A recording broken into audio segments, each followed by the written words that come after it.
बुद्ध भगवान एक गांव में उपदेश दे रहे थे। उन्होंने कहा कि हर किसी को धरती माता की तरह सहनशील तथा क्षमाशील होना चाहिए।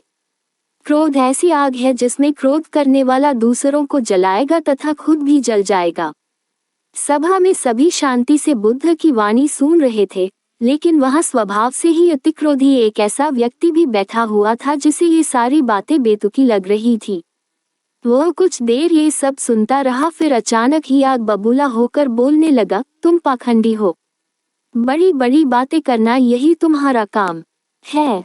तुम लोगों को भ्रमित कर रहे हो।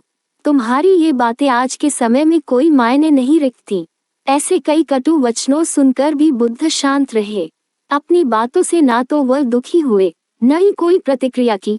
ये देखकर वह व्यक्ति और भी क्रोधित हो गया और उसने बुद्ध के मुंह पर थूककर वहां से चला गया। अगले दिन जब उस व्यक्ति का क्रोध शांत हुआ तो उसे अपने बुरे व्यवहार के कारण पछतावे की आग में जलने लगा और वह उन्हें ढूंढते हुए उसी स्थान पर पहुंचा, पर बुद्ध कहाँ मिलते। वह तो अपने शिष्यों के साथ पास वाले एक अन्य गांव निकल चुके थे।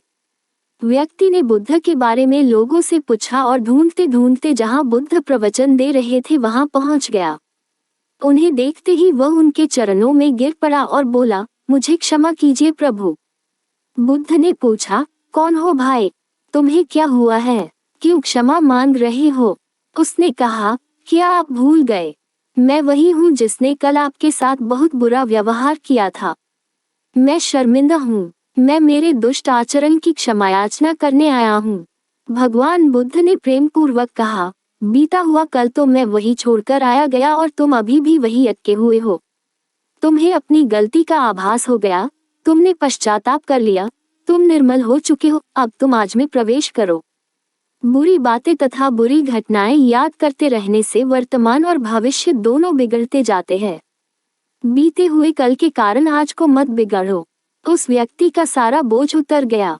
उसने भगवान बुद्ध के चरणों में पड़कर क्रोध त्याग का तथा क्षमाशीलता का संकल्प लिया। बुद्ध ने उसके मस्तिष्क पर आशीष का हाथ रखा। उस दिन से उसमें परिवर्तन आ गया और उसके जीवन में सत्य, प्रेम व करुणा की धारा बहने लगी। मित्रों, बहुत बार हम भूत में की गई किसी गलती के बारे में सोचकर बार बार दुखी होते और खुद को कोसते हैं। हमें ऐसा कभी नहीं करना चाहिए। गलती का बोध हो जाने पर हमें उसे कभी न दोहराने का संकल्प लेना चाहिए और एक नई ऊर्जा के साथ वर्तमान को सुदृढ़ बनाना चाहिए।